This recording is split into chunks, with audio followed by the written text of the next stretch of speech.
Morena tātou and good morning.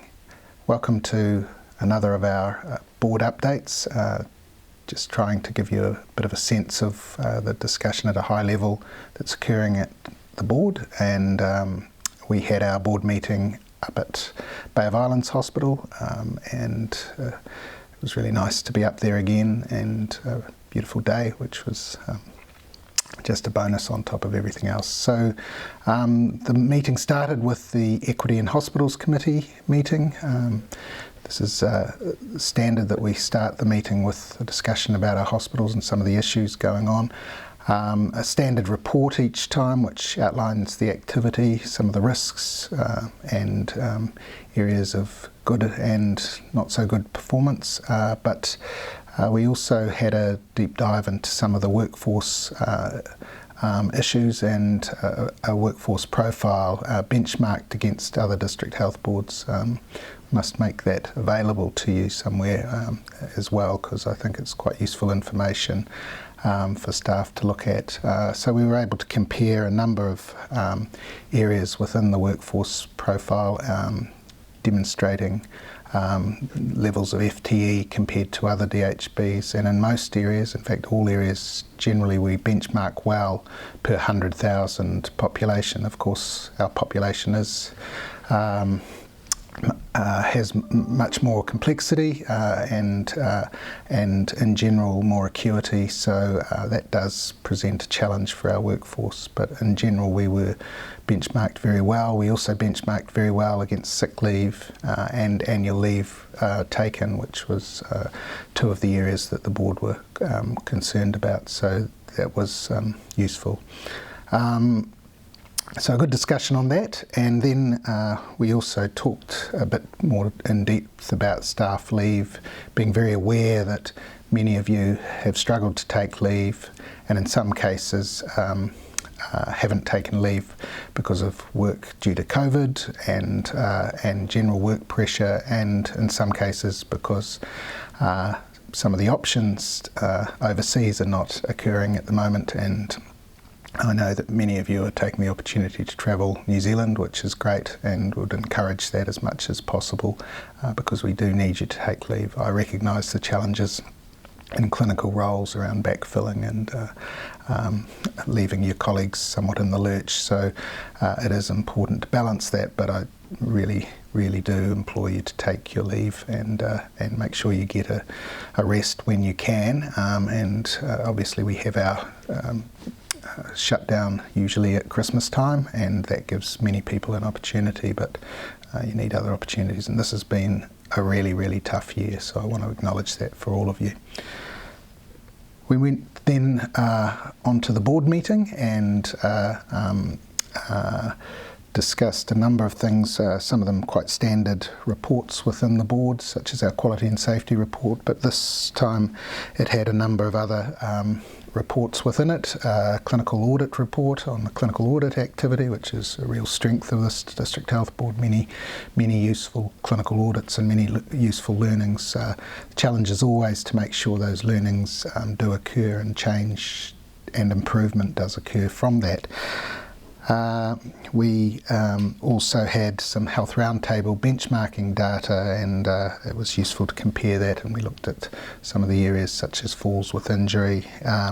In that area we're the 5th best out of the 21 hospitals reported, which is encouraging as well, because the board were concerned about our falls rate, but we have a very high reporting and a low threshold for reporting even falls where somebody slips and is supported as they go to the ground, so that probably shows that, but really the more important is falls with injury, and in that area we're doing very well. We also talked about the Consumer Council and an update on our Consumer Council, which meets each month, and members of that Consumer Council attend many of our important leadership and governance meetings and are very effective in that area, and so emphasised their importance, and at the moment they're on a recruitment drive again, up to 15 members, and a really good mix representing our population, which usually includes youth and certainly a high number of Māori within that council. So just updating the board on that. We had some patient stories. One of them was a complaint about car parking, and very recently I've been a mystery shopper in that I've been a family member supporting one of my family in our services, and certainly heard quite clearly from other family the challenges of car parking at the moment, as we've had to close a number of car parks because of the building program. So we are working on what we can do with that and how we can provide additional car parking, and it's been significantly impacted as well by the road restrictions and parking on the road, both on Manu Road and also all of the work with putting in new water pipes in Hospital Road. So most of Hospital Road, which is usually an area where people access parking, has not been available. So a number of things have meant that it really is constrained, and our visitors in particular are struggling to get parks that are accessible. So working on that and looking at other options. We talked a little more about the Northland Health Strategy and hoping to have that completed either the end of this year or early next year. Really helpful to have the election behind us to understand what the government policy around some of the health and disability system review, etc., is going to be. So we are going to incorporate that into it. We've got a big meeting planned in November for clinical leaders and key stakeholders to flesh out a little more detail. And believe me, neither the board nor senior management have a fixed view of how that strategy should look, and so it is being developed by all of you and by our community and other key stakeholders and leaders. So as yet, I can't really tell you what it's going to look like because I don't know. So clearly, though, it will have clear signals around significant change and improvement in various areas, things that we don't do well or haven't done well over many years, and then strengthening the many, many things that we do very well. Our financials, so at this stage, reported to the end of August, we had a $700,000 surplus. Budgeted surplus was around $550,000. Now that's our operating surplus. On top of that, and we're required to report this separately, we had our COVID costs for the 2 months, which were another $850,000, and over $300,000 for Holidays Act. So both of those are kept out of our operating result, but will in the end impact on our final result. And those two meant our overall position was a $450,000 deficit, or just on $1 million adverse to our budgeted position. So we are focusing on the operating result because both the Holidays Act and COVID costs we really can't control, and that's accepted by government. So generally we're on track. Discussed our regional community collaborative care project, and we're at the stage where we're going into negotiation, having finalised what volumes will count across the region, and we've got regional support to proceed to a negotiation with the preferred vendor, which is exciting. And we also talked about Mahi Tahi Hōora and the opportunities of the Health and Disability System Review presents to have a more joined up system, a system connected to our communities, our whānau, and ensuring that they get the services that they want and need. And so we are looking at having a board-to-board meeting post-election, and looking at those opportunities and how we can get more synergy between District Health Board primary and community services and the services that are provided by Mahi Tahi, as well as supporting our general practices and Māori health providers.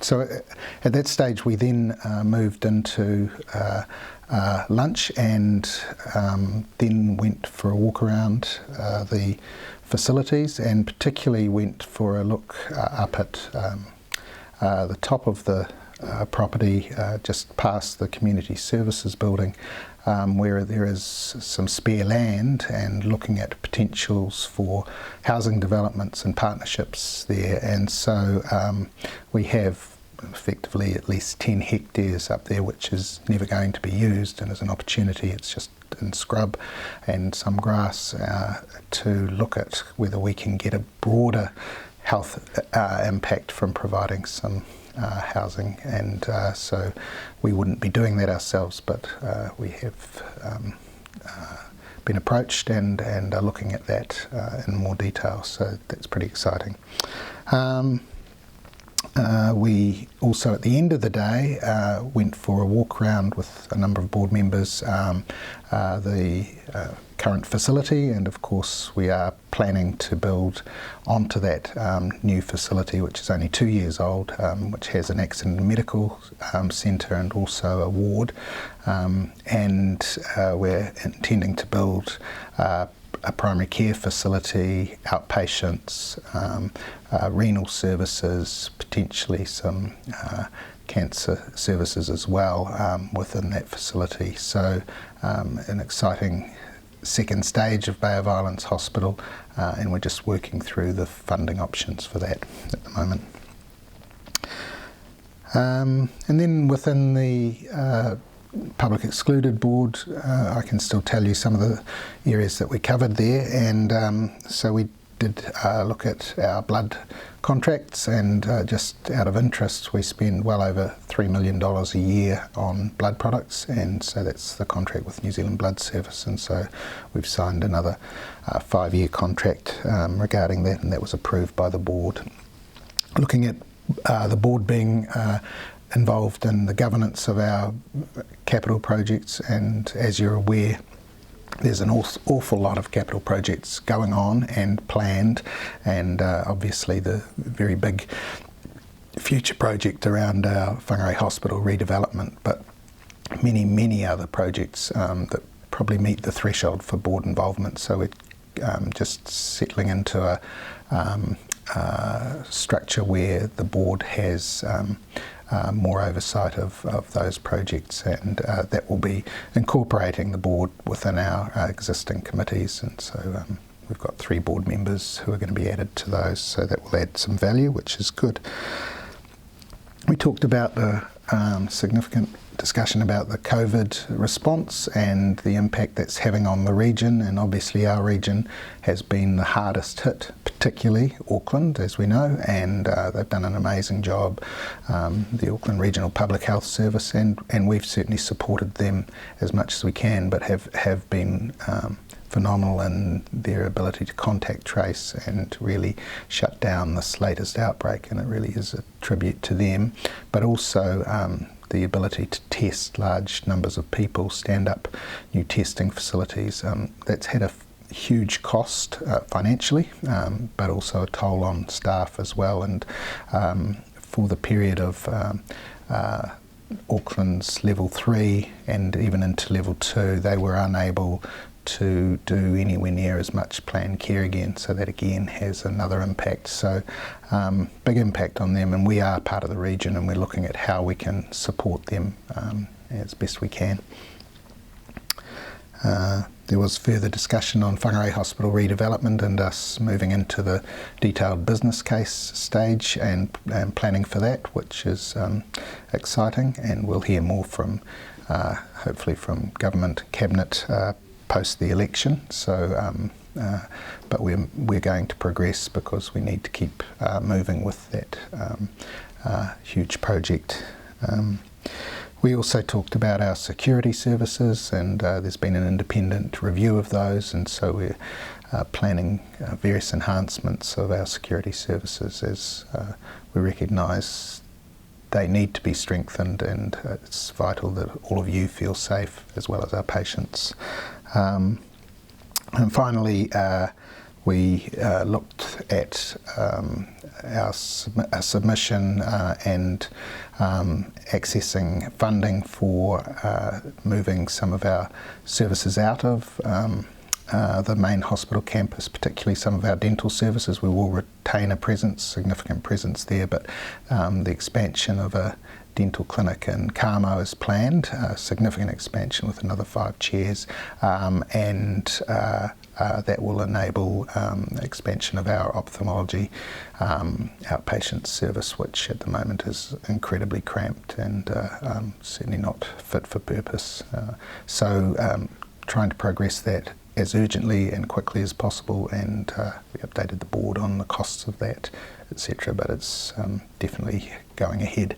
So that's pretty much the board meeting, the public excluded meeting, and our equity in hospitals meeting. So hope that was useful for you all, and we'll talk again in about 6 weeks. Ka kite.